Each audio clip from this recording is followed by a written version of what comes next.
Oh, hello, YTPC pipe community. Scott, the Night Train Piper here from the mountains of Southern California. I hail. Today, I'm just going to do a short video of a trip I took along the Pacific Crest Trail, a small portion of the Pacific Crest Trail, roughly 2 miles to be exact. And it's up in the San Bernardino Mountains where I live. As you know, or may know, the trail starts at the Mexican border and goes to all the way to the Canadian border, following different mountain ranges. Goes through deserts, goes through pine forests, goes through lots of different woodlands areas, and all in just very undeveloped, pristine wilderness type of situations. So a very nice trail. A lot of through hikers take it. People have walked the whole thing in a year before, many people. So yeah, this portion is just about I don't know, less than an hour drive from me. Alrighty, here's another ramble, this time from the mountains of Big Bear, California, and I'm up along the Pacific Crest Trail, and just gonna hike a little bit. I went up a access road called Pipe Road, I think it is, and I'm gonna head down, getting on the Pacific Crest Trail. I'm gonna walk it basically back to my vehicle. I'll show you some of the scenes along the way. Well, so this is the Pacific Crest Trail here. This post usually says Pacific Crest Trail on it, but someone's maybe stolen the sign, so I don't know, it's gone. Don't see it on the ground, so yeah, someone took it probably. You know, people these days just take whatever they want, keepsakes or whatever, you know. It'll end up at a thrift store, thrown away or something. So this is the trail to Onyx Summit, 1 mile. And I happen to know that it's a very, very, very steep 1 mile. So I'm going to be cutting off before the super steep part. It's interesting that it's a mile. It seems like it's farther, but that's where I am, Onyx Summit. And I think the peak is a little shy of 10,000, might be right around 10,000, so it's pretty high up there. 10,000 feet for you Brits and others who use the metric system. And haven't seen any snow in this immediate area, but there's some on the mountains to the distance. I'll see if I can get in view and show that. These the mountains in the distance are 10.5 or so, something like that. And here's another sign.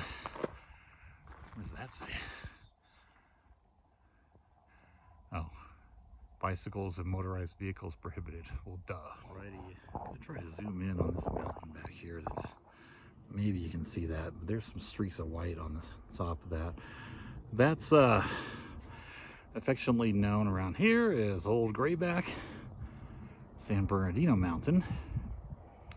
And yeah, I think the summit it's not 11,000 feet. I think it's 10.8 or so, maybe 10.6, I'm not sure.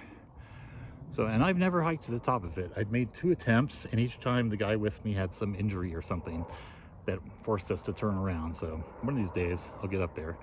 There's a couple of lakes up near the summit, and some nice camping spots on the way up. Most people hike to about just before the summit. You can see maybe it's above tree line. There's no trees up there.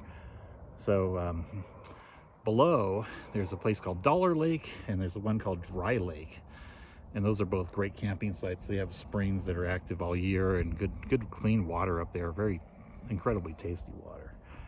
So that's it. I'm going to continue along the trail. So one of the reasons I like to come up here around this time, June, July, is because, well, for one thing, it's the only time you can really get up here, because about a month ago there was a ton of snow, and it would have been miserable. But by late June and July, it's melted. Temperatures are nice and cool. It's probably low 70s Fahrenheit here right now. There's breeze, wind, you can see, I mean, we're way up there. Just coming up over this little ridge here. Let me just pan around show you the spectacular view from up here.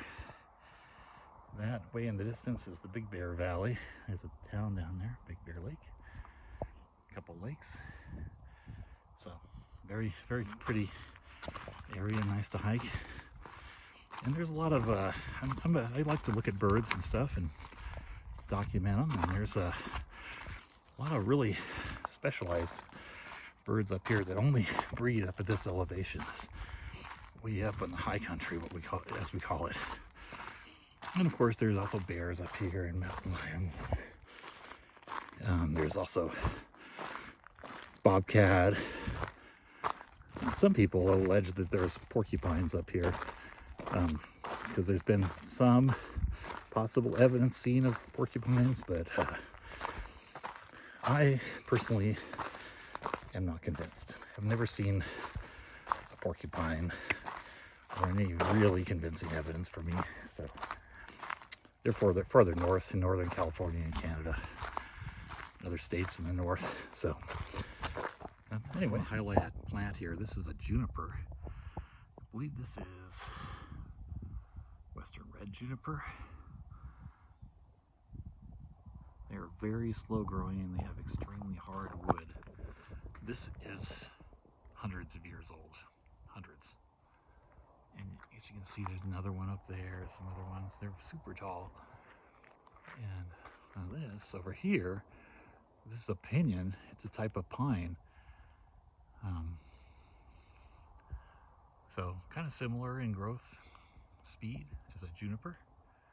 So those are up here, pinions, pines, and junipers. This is a different kind of juniper. This is also a juniper. It has kind of succulent leaves. Kind of interesting. And then there's some really tall trees along here too. Here's some more junipers. We got some really tall ones along here that are pines that are called ponderosa pines. If I see one of those, I'll put it out right real quick. I wanted to show you this. This is called Yerba Buena. It's a common name. It's very leathery in feel. You can see it's flowering right now.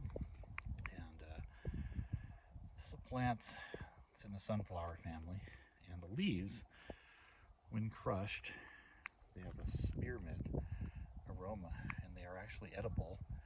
And people, the early settlers, used to chew on them for a refreshing snack.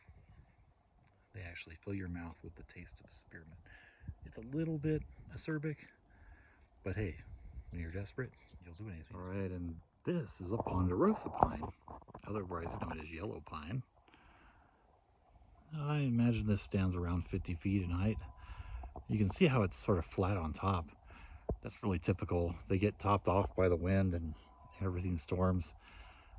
Take them out, so they have this flat top. And then next to it, there's another one that's part of this is still alive. There's some live foliage on the way down, but the upper part is completely dead, and that's really important for a lot of the bird species up here.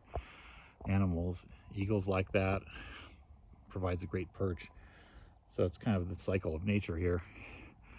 Another pine, this little one right here, I think is a Jeffrey pine. There's a small one right here. And I've also seen some white fir in the area. All right, I wanted to show you this cactus.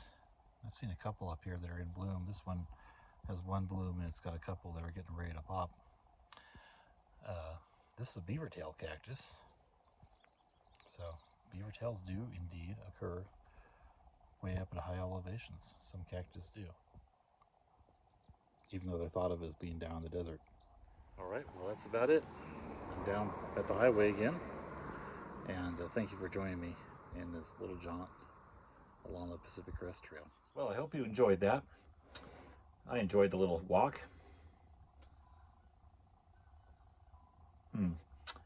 I'm smoking some Sherlock Holmes by Peterson in my Nordine Shape No. 9 pipe.